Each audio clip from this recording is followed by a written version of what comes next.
Hey everybody, today we're going to be talking about why sneaker flippers or sneaker resellers are moving into sports cards. Stick around. Hey everybody, thanks for joining us again for another episode.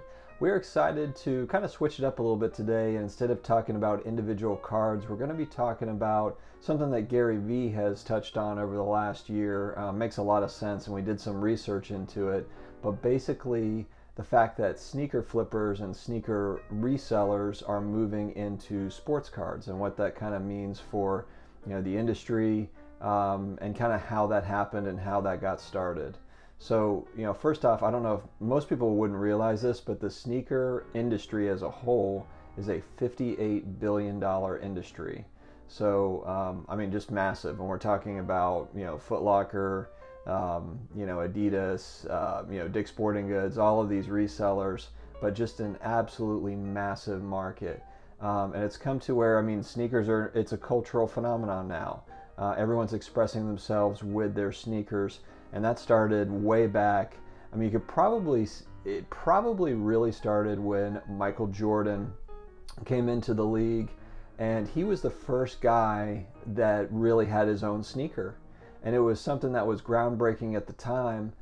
People didn't really, do that before Michael Jordan. He was, the phenom that turned sports branding and sports marketing and just took it to another level. So his marketing people around him were complete geniuses, because if you look at Michael Jordan's net worth and just where he's gone from a business standpoint, the majority of it comes from his branding, his sneaker branding. It started with sneakers, and now of course you've got the Jumpman brand and all the apparel and everything that comes with it.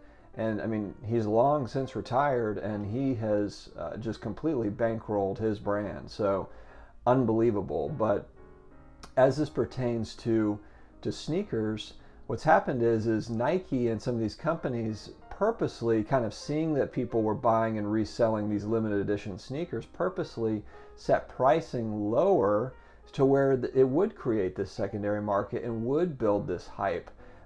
Really ingenious if you think about it, just because, they're not taking as much profit on the front end, but they're just creating all this hype for their shoes, which then carries down into other shoes that are not necessarily limited release. And so it's been an incredible move from a business standpoint from the big shoemakers, and it's been great for people like us, for individuals, entrepreneurs that can resell. The resale market for sneakers is $6 billion on its own. So you think about it, that's a tremendous market for just a secondary market for sneakers. That's incredible. But what's kind of happened over time is you have a lot of people getting into that market, into sneaker flipping, and it's gotten a little bit saturated to where there's only so much inventory out there, and then there's other platforms that are getting involved, as well, which have offered solutions, but then there's pros and cons to the growth. StockX, Goat are a couple of those companies, and they provided tremendous value to the industry. But at the same time, I think people are looking for what's another side hustle, what's another thing that we can get into if we're just not getting that inventory. And now with the virus here, the people that were waiting in line at these places where they were sourcing sneakers, they're having some serious issues. And so how can they combat that? What's an industry that they could kind of seg into that is somewhat similar and relates to sports, and that's sports card investing.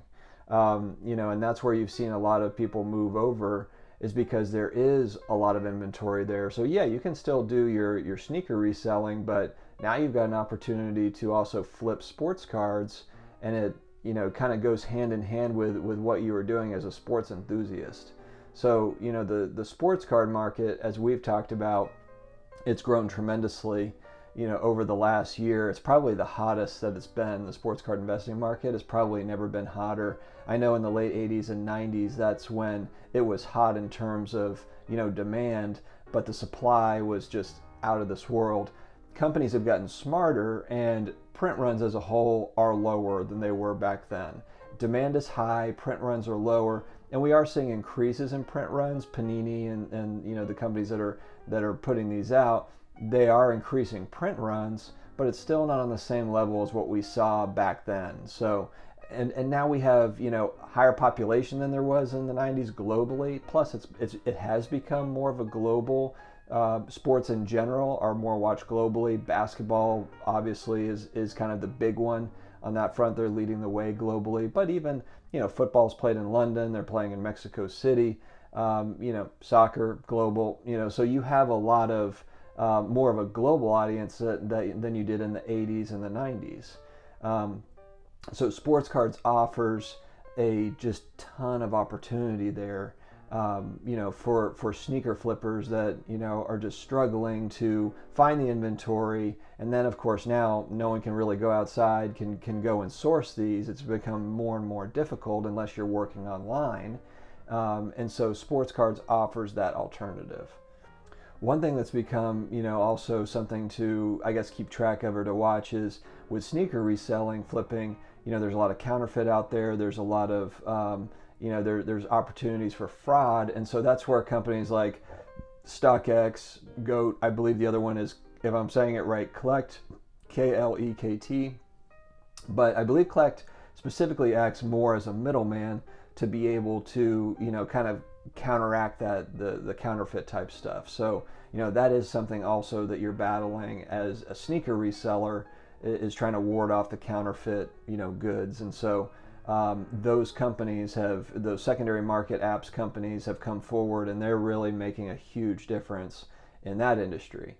So as a whole, you know, it just becomes more and more apparent that, you know, we've got these side hustles that we work on and these passions of ours, you know, but as more and more people get in, more and more people are becoming educated on these topics, it's good to diversify, you know. So if you're a sneaker flipper, sneaker reseller, you know, why not also add sports cards to that? You know, you can flip Zion rookies, Luka Doncic rookies, LeBron James cards, Michael Jordan cards. There's a lot of inventory in that world, and demand is very high. So there's just a lot of opportunities for flipping.